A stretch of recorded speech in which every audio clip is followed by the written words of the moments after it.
Adélaïde Rousseau avait 71 ans lorsqu'elle rencontra Bastien Olivier, et dès le premier instant, elle sut qu'elle devait dire la vérité. Mais elle ne le fit pas. Et jour après jour, le silence se mua en un mensonge plus profond, jusqu'à ce que le poids du secret menace de détruire tout ce qu'ils avaient construit ensemble. Adélaïde était propriétaire de la librairie des Lumières, une librairie d'ouvrages anciens située au cœur du 6e arrondissement de Paris, à 2 pas du jardin du Luxembourg. L'établissement occupait un immeuble étroit de 4 étages, propriété de sa famille depuis 3 générations. Des étagères en bois sombre s'étendaient du sol au plafond, accessibles par un escalier coulissant ancien. L'odeur du vieux papier, du cuir et du temps imprégnait chaque recoin.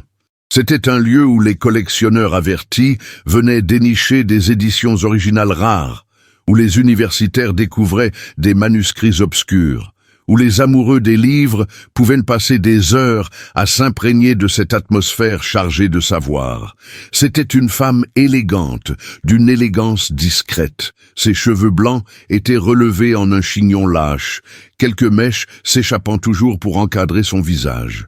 Elle portait des lunettes de lecture, suspendues à une chaîne en argent autour du cou, des robes de laine en hiver et de lin en été, toujours dans des tons de gris, de bleu marine ou de beige.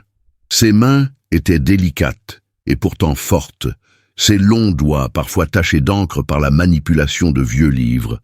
Elle dégageait une grâce tranquille, une élégance qui ne venait pas de l'argent, mais de la confiance en elle. Veuve depuis 12 ans, Adélaïde vivait seule depuis la mort de son mari, Henri, emporté par une crise cardiaque à 64 ans.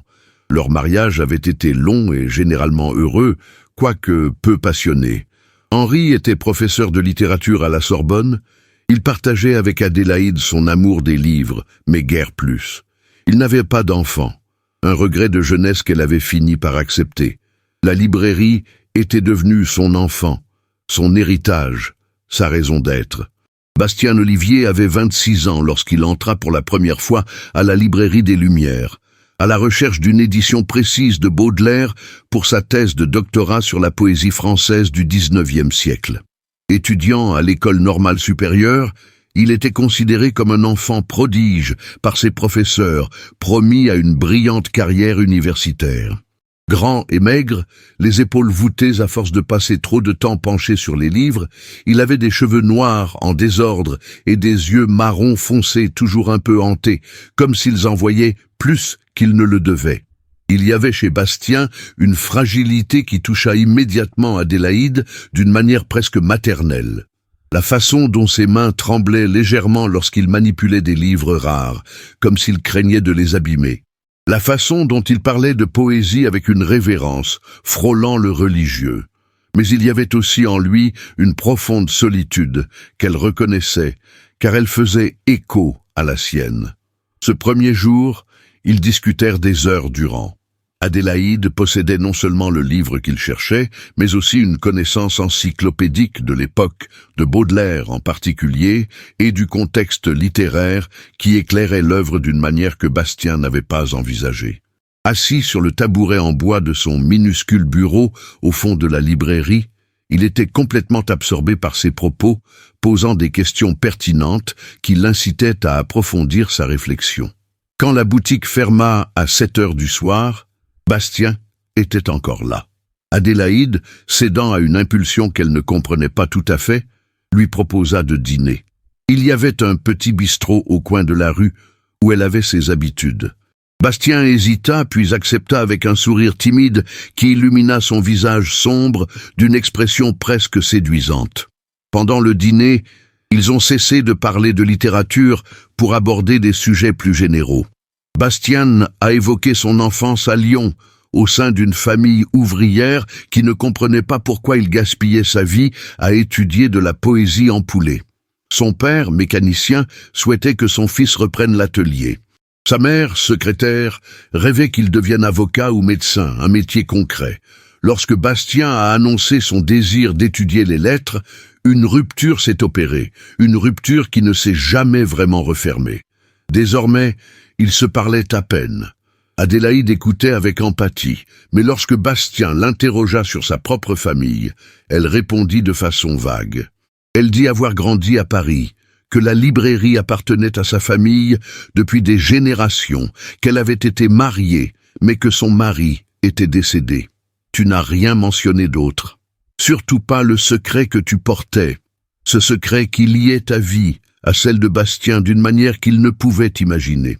Bastien commença à fréquenter régulièrement la librairie, officiellement pour ses recherches, mais ils savaient tous deux que c'était un prétexte. Il venait 3 ou 4 fois par semaine, trouvant toujours de nouvelles questions, de nouvelles références à consulter.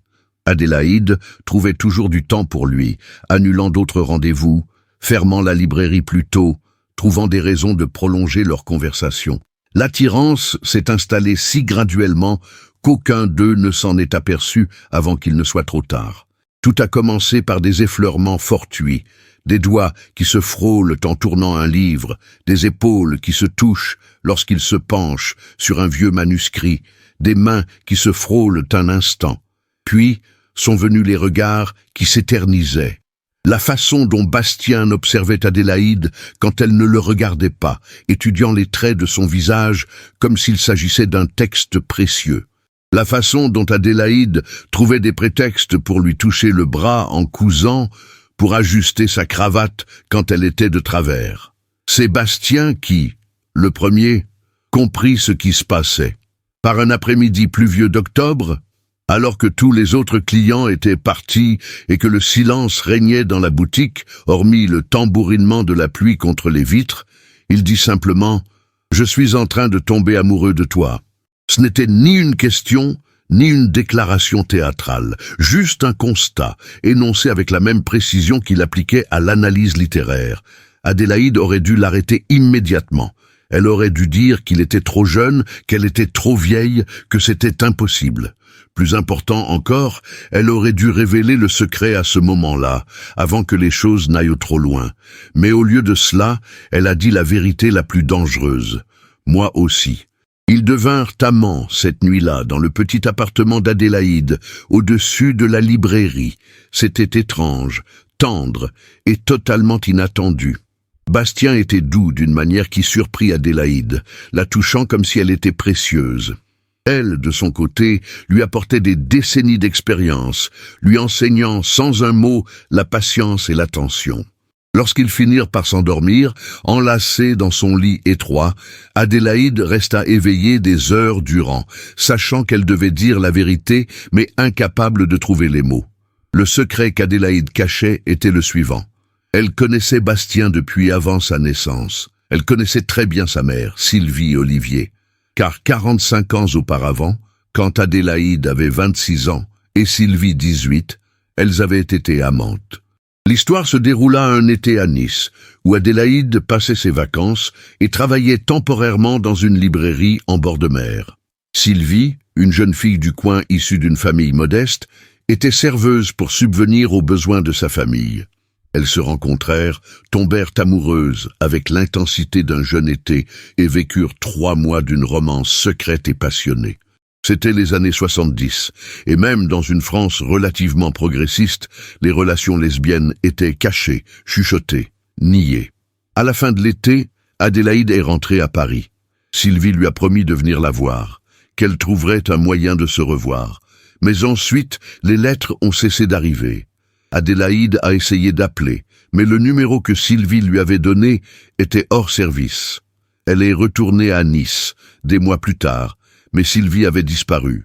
Sa famille a dit qu'elle avait déménagé à Lyon, mais ils ne connaissaient pas son adresse ou ne voulaient pas la donner.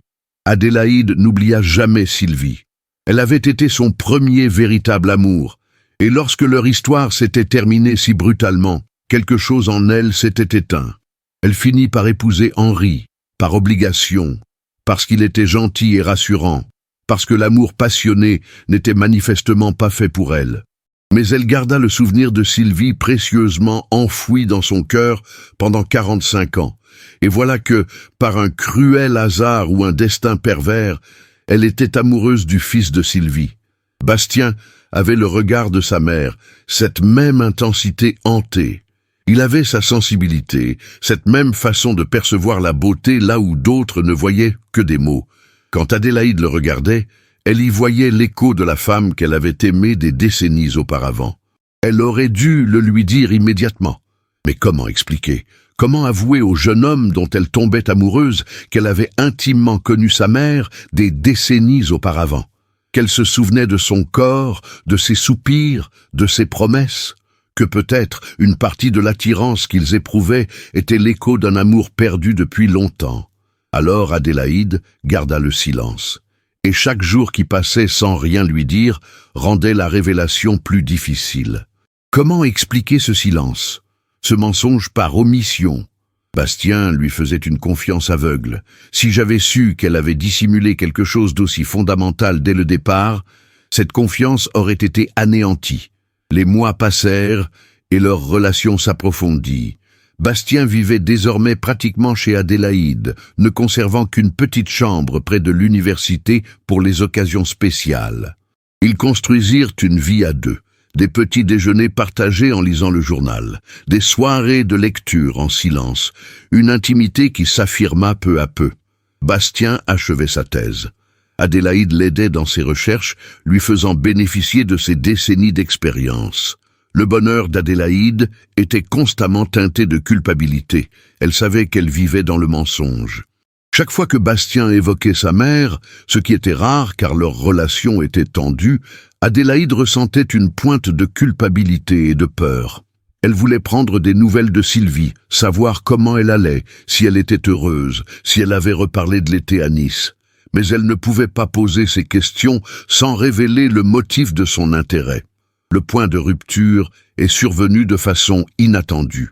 Bastien a mentionné comme si de rien n'était que sa mère prévoyait de venir à Paris pour la première fois depuis des années. Elle voulait voir où son fils vivait, découvrir son travail, tenter de renouer les liens rompus. Bastien appréhendait cette visite, incertain de son désir de réconciliation. Il a demandé à Adélaïde si elle accepterait de rencontrer sa mère. Adélaïde sentit le monde s'écrouler autour d'elle. Elle ne pouvait pas voir Sylvie. Sylvie la reconnaîtrait instantanément. Et alors tout s'effondrerait. Le secret serait révélé de la pire des manières, devant Bastien sans la moindre explication. Mais comment refuser sans éveiller les soupçons? Elle avait dit à Bastien que oui, elle serait ravie de rencontrer sa mère. Puis, seule dans son bureau, elle paniqua. Il lui restait 2 semaines avant la visite de Sylvie. 2 semaines pour décider, dire la vérité à Bastien et risquer de tout perdre ou continuer à mentir et affronter l'inévitable confrontation à l'arrivée de Sylvie. Adélaïde décida de demander conseil. Elle appela sa meilleure amie, Margot, avec qui elle était restée en contact depuis le lycée. Margot était la seule à être au courant pour Sylvie, pour cet été à Nice, pour cet amour qu'Adélaïde n'avait jamais vraiment surmonté. Quand Adélaïde lui expliqua la situation, Margot resta longtemps silencieuse. Puis elle dit simplement « Tu dois lui dire maintenant, chaque jour qui passe ne fait qu'empirer les choses. » Adélaïde savait que Margot avait raison, mais la peur la paralysait. Peur de perdre Bastien, peur de l'expression qu'elle verrait sur son visage, peur qu'il pense qu'elle l'avait manipulé, que toute leur relation reposait sur une obsession malsaine pour sa mère, car elle-même n'en était pas sûre. Aimait-elle Bastien pour ce qu'il était, ou l'aimait-elle parce qu'il était un fragment de Sylvie, une façon de retrouver ce qu'elle avait perdu des décennies auparavant? Les questions la tourmentaient. Elle commença à prendre ses distances avec Bastien, trouvant des excuses pour ne pas passer la nuit ensemble, des prétextes pour être occupés. Bastien remarqua le changement. Il lui demanda si quelque chose n'allait pas, s'il avait fait quelque chose qui l'avait contrarié. Adélaïde l'assura que tout allait bien, qu'elle était simplement stressée par l'inventaire du magasin. Mais il n'en était pas convaincu. Elle voyait l'inquiétude grandir dans ses yeux. 1 semaine avant la visite de Sylvie, Adélaïde prit enfin sa décision. Elle dirait la vérité. Elle ne pouvait plus continuer à vivre dans le mensonge. Elle prépara son discours, répéta ses mots des centaines de fois dans sa tête. Elle organisa un dîner spécial, acheta le vin préféré de Bastien et se prépara à la conversation la plus difficile de sa vie. Mais avant qu'elle puisse lui dire, Sylvie arriva à l'improviste. Elle avait décidé d'arriver une semaine plus tôt pour faire la surprise à Bastien. Il n'était pas à l'appartement à son arrivée, mais la librairie était ouverte. Sylvie entra, à la recherche de son fils, et visitait Adélaïde. La reconnaissance fut instantanée et réciproque. Sylvie s'arrêta au milieu de la boutique, le visage blême. Adélaïde eut l'impression de suffoquer. Elles se fixèrent du regard, séparées par 45 ans, par des vies entières vécues séparément. Sylvie avait vieilli, bien sûr. Elle avait 63 ans à présent, les cheveux gris et le visage marqué par des décennies de dur labeur. Mais Adélaïde voyait encore la jeune fille de 18 ans qu'elle avait connue, la beauté qui l'avait fait tomber amoureuse, il y a si longtemps. Et dans les yeux de Sylvie, Adélaïde lisait une douloureuse reconnaissance, des souvenirs qui ressurgissaient, des questions qui se formaient. Sylvie prit la parole la première, la voix rauque. « Adélaïde, c'est bien toi ?» Adélaïde parvint à peine à hocher la tête. Sylvie jeta un coup d'œil autour de la librairie, puis reporta son regard sur Adélaïde, visiblement confuse. « Que fais-tu ici ? Bastien a dit que le libraire… » Elle s'interrompit, la compréhension la frappant de plein fouet. « Mon Dieu, c'est toi, la femme que mon fils fréquente. » Adélaïde ne pouvait le nier. La vérité se lisait sur son visage dans le tremblement de ses mains. Sylvie chancela, s'agrippant à une bibliothèque pour se soutenir. « C'est impossible, tu ne peux pas. Il est trop jeune pour toi, tu as mon âge. Comment as-tu pu ?» Avant qu'Adélaïde ne puisse répondre, Bastien entra dans la boutique. Il vit sa mère, il vit Adélaïde, il sentit la tension palpable. Perplexe, il les regarda tour à tour. « Maman, tu es arrivée tôt. » Puis, remarquant leur pâleur, « Que se passe-t-il » Sylvie regarda son fils, puis Adélaïde. Elle semblait aux prises avec quelque chose d'immense. Finalement, la voix brisée, elle dit « Vous vous connaissez ? Bastien ? Sais-tu qui elle est ?» Bastien était complètement perdu. « Bien sûr que je sais. C'est Adélaïde. Je t'en ai parlé. Nous sommes… » Il hésita, incertain que sa mère soit au courant de leur relation. « Nous sommes ensemble. » Sylvie ferma les yeux comme si elle souffrait physiquement. Lorsqu'elle les rouvrit, des larmes coulèrent sur ses joues. Elle regarda Adélaïde avec une expression mêlant trahison, confusion et peut-être un regret. « Tu ne lui as rien dit, n'est-ce pas ? Il n'est pas au courant. Vous ne savez pas quoi ?» Bastien commençait à s'impatienter, ayant l'impression qu'une conversation importante se déroulait sans lui. « Quelqu'un peut-il m'expliquer ce qui se passe ?» Adélaïde finit par trouver sa voix. « Bastien, assieds-toi, je t'en prie, il faut que je te dise quelque chose que j'aurais dû te dire depuis longtemps. » Elle regarda Sylvie, implorant en silence une chance de s'expliquer à sa manière. Sylvie, après un long moment, hocha légèrement la tête. Bastien s'assit, le regard oscillant entre sa mère et Adélaïde, la peur grandissant en lui. Adélaïde prit une profonde inspiration et commença à raconter son histoire. Elle parla de l'été niçois, 45 ans plus tôt, de sa rencontre avec la jeune Sylvie, de leur coup de foudre, de 3 mois de bonheur intense, de la fin abrupte de tout cela, sans qu'elle en comprenne jamais la raison, et de la façon dont, lorsqu'elle rencontra Bastien, il lui fallut des semaines pour saisir ce lien, pour comprendre pourquoi il lui semblait si familier. Tandis qu'elle parlait, Bastien pâlissait de plus en plus. Quand elle eut fini, le silence dans la boutique était assourdissant. Finalement, Bastien prit la parole d'une voix si basse qu'on l'entendait à peine. « Tu le savais, pendant tout ce temps, tu savais qu'elle était ma mère et tu ne me l'as pas dit. » Adélaïde tenta de s'expliquer, mais ses mots sonnaient creux, même à ses propres oreilles. Elle dit qu'elle ne savait pas comment lui dire, qu'elle craignait sa réaction, que plus le temps passait, plus c'était difficile. Mais Bastien secouait la tête, se détournant d'elle comme si elle était une étrangère dangereuse. Et alors, de quoi s'agissait-il? Une sorte de retour au passé? Es-tu avec moi parce que tu m'aimes ou parce que je suis son fils? Il désigna Sylvie du doigt, sa voix s'élevant dans le désespoir. Comment puis-je croire un mot de ce que tu as dit? Comment savoir si ce qui s'est passé entre nous était réel? Adélaïde sentit les larmes couler sur ses joues. C'est vrai. Bastien, je te jure que c'est vrai. Je t'aime pour ce que tu es, pas pour… Mais il l'interrompit. Non, Tu m'as menti pendant des mois. Chaque jour où tu ne me l'as pas dit était un mensonge. Son regard était empreint d'une telle trahison qu'Adélaïde eut l'impression d'être poignardée. Je te faisais confiance. Je t'ai tout dit, je t'ai ouvert mon cœur. Et tu as gardé cet énorme secret. Sylvie, qui était restée silencieuse jusque-là, prit enfin la parole. Sa voix était plus douce que celle de Bastien, mais tout aussi blessée. « Pourquoi as-tu cessé de me chercher ? Après cet été-là, j'ai attendu. J'ai attendu des lettres, des coups de fil. Au bout de mois, j'ai dû tourner la page. J'ai rencontré le père de Bastien, je me suis marié, comme tout le monde, mais je ne t'ai jamais oublié.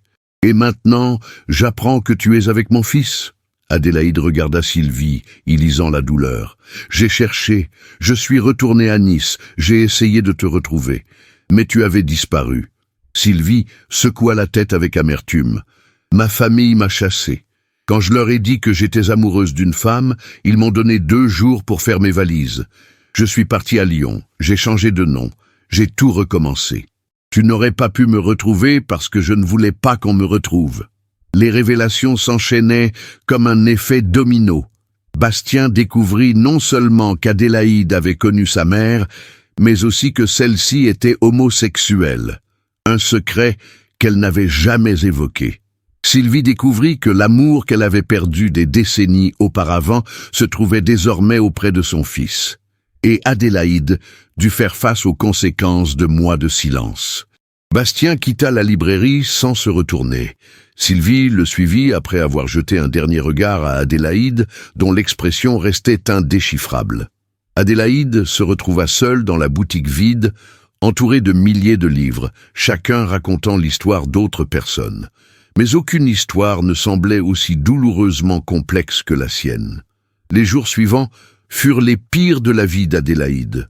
Bastien ne répondait ni à ses messages, ni à ses appels.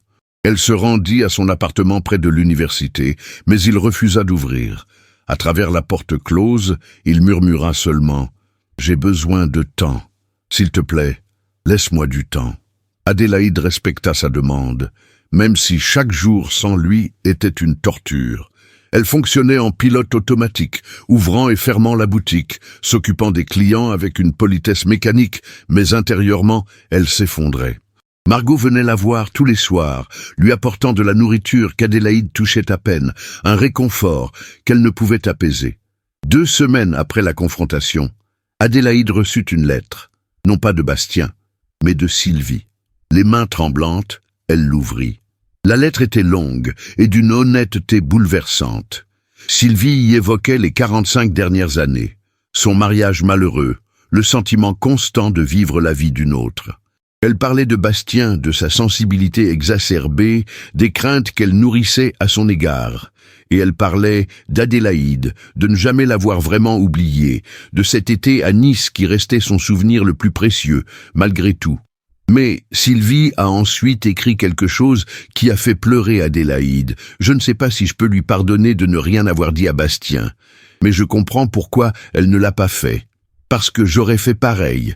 Quand on trouve enfin le bonheur après des années de vide, on s'y accroche, même en sachant qu'il repose sur des sables mouvants. J'imagine combien il était impossible de trouver le bon moment, combien chaque jour rendait la chose plus difficile. La lettre se terminait par un appel. « Prends soin de mon fils. S'il décide de te pardonner, si vous vous retrouvez, promets-moi de prendre soin de lui. Il est plus fragile qu'il n'y paraît. Et peut-être, d'une manière étrange, es-tu exactement celle dont il a besoin, même si c'est douloureux à admettre. » Adélaïde serra la lettre contre sa poitrine et pleura comme elle n'avait plus pleuré depuis la mort d'Henri. Elle pleurait pour Sylvie et l'amour perdu, pour Bastien et la confiance trahie, pour elle-même et les choix impossibles qu'elle avait faits. 2 semaines s'écoulèrent encore avant que Bastien ne se présente enfin à la librairie. Il faisait nuit, après la fermeture. Adélaïde était dans son bureau, occupée à des tâches superflues, juste pour avoir une raison de rester. Lorsqu'elle entendit frapper à la porte, son cœur s'arrêta presque. Bastien se tenait sur le seuil, l'air épuisé. Il avait des cernes sous les yeux et avait maigri. Ils se fixèrent longuement du regard. Puis Bastien dit « Puis-je entrer ?» Adélaïde faillit trébucher en courant ouvrir la porte. Ils montèrent à l'appartement en silence. Une fois à l'intérieur, Bastien prit enfin la parole. « J'ai beaucoup parlé à ma mère. Elle m'a raconté cet été-là, comment elle l'avait vécu, et nous avons parlé de nous, de toi et moi. » Adélaïde attendit, retenant son souffle. Bastien reprit, pesant ses mots. « Je ne sais pas si je pourrais oublier que tu as menti. Il faudra du temps pour reconstruire cette confiance. Mais je comprends aussi, je comprends pourquoi c'était difficile de le dire. Et ma mère m'a fait comprendre que ce que nous ressentons l'un pour l'autre est réel. Peu importe comment cela a commencé, quelles que soient les complications, ce que nous avons construit ensemble était réel. » Il marqua une pause, puis posa la question qui le tourmentait visiblement. « M'aimes-tu vraiment? Pas pour la remplacer, pas pour retrouver le passé, mais pour moi ?» Adélaïde n'a pas hésité. « Je t'aime, mon Dieu Bastien, je t'aime tellement que ça fait mal. Et oui, au début, il y avait peut-être des échos d'elle en toi. Comment aurait-il pu en être autrement? Tu as ses yeux, sa sensibilité, mais j'ai appris à te connaître. L'homme que tu es, pas le fils qu'elle a élevé. Et c'est cet homme que j'aime, tes imperfections, tes faiblesses, ta passion pour la poésie que personne d'autre ne lit, la façon dont tu te mords la lèvre quand tu te concentres, la façon dont tu ris quand tu es vraiment heureux, même si c'est si rare. Je t'aime, Bastien, pas le souvenir d'elle. » Bastien ferma les yeux, des larmes silencieuses coulant sur ses joues. Lorsqu'il les rouvrit, une décision s'imposait. « Je ne sais pas si ça marchera, mais je veux essayer. Si tu me promets, si tu me le promets sincèrement, de ne plus jamais me cacher de tels secrets. » Adélaïde l'avait promis, et cette fois elle a tenu parole. Reconstruire leur relation s'avérait difficile. La confiance, une fois brisée, ne se rétablit pas facilement. Des tensions survenaient lorsque Bastien remettait en question certaines choses dites par Adélaïde, cherchant des mensonges là où il n'y en avait pas. Parfois, Adélaïde se sentait étouffée par le besoin de transparence totale de Bastien, comme si elle ne pouvait plus avoir de pensées intimes sans être soupçonnée. Mais ils ont travaillé dessus. Ils ont suivi une thérapie de couple avec un psychologue spécialisé dans les relations non traditionnelles. Ils ont appris à mieux communiquer, à exprimer leurs peurs au lieu de les refouler. Ils ont compris qu'une véritable vulnérabilité impliquait un risque réel de souffrance, mais que sans ce risque, l'amour ne pouvait être profond. Sylvie, à sa grande surprise, devint une alliée. Elle n'approuvait pas vraiment leur relation, mais elle reconnaissait que Bastien était un adulte capable de faire ses propres choix. Et lors de conversations privées avec Adélaïde, rares mais d'une grande profondeur, elles commencèrent à penser des blessures vieilles de 45 ans. Elles ne seraient jamais de grandes amies, mais elles trouvèrent un moyen de coexister, unies par leur amour commun pour Bastien. 3 ans après la révélation, alors que Bastien avait 29 ans et Adélaïde 74, ils étaient toujours ensemble. Leur relation s'en était trouvée renforcée par l'épreuve du secret. Bastien avait soutenu sa thèse de doctorat et décroché un poste d'enseignant à la Sorbonne, suivant ainsi les traces d'Henri, ce qui aurait rendu fier le défunt mari d'Adélaïde. Adélaïde avait commencé à former Bastien pour qu'il reprenne un jour la librairie, consciente de la nécessité d'un successeur. Un soir de printemps, assis sur le petit balcon de leur appartement donnant sur les toits de Paris, Bastien demanda « Tu le regrettes de ne pas te l'avoir dit dès le début ?» Adélaïde réfléchit longuement. « Je regrette de t'avoir fait souffrir. Je regrette le mensonge, mais je ne regrette pas notre histoire. Malgré toute cette douleur, je te choisirai encore. » Bastien tendit la main et entrelaça ses doigts. « Moi aussi. » Puis il ajouta avec un petit sourire, « Ma mère disait quelque chose d'intéressant l'autre jour. Elle disait que l'univers a peut-être un drôle de sens de l'humour, qu'elle n'avait pas pu être avec toi il y a 45 ans, mais que d'une manière ou d'une autre, tu avais retrouvé le chemin de sa famille, comme si c'était le destin. » Adélaïde rit doucement. « Je ne sais rien du destin, mais je sais que les secrets ont un poids. Ils nous portent, nous façonnent, parfois nous détruisent. Et je sais que dire la vérité, même quand c'est douloureux, vaut toujours mieux qu'un mensonge, même un mensonge par omission. Bastien acquiesça. Ils restèrent assis dans un silence confortable, contemplant le coucher de soleil sur Paris qui teintait le ciel de rose et d'or. Le secret qui avait failli les détruire faisait désormais partie de leur histoire, une cicatrice qui leur rappellerait à jamais que la confiance est fragile, la vérité essentielle, et le véritable amour exige le courage d'une honnêteté absolue, quel qu'en soit le prix. Des années plus tard, alors qu'Adélaïde avait plus de 80 ans et Bastien une trentaine, ils étaient toujours ensemble.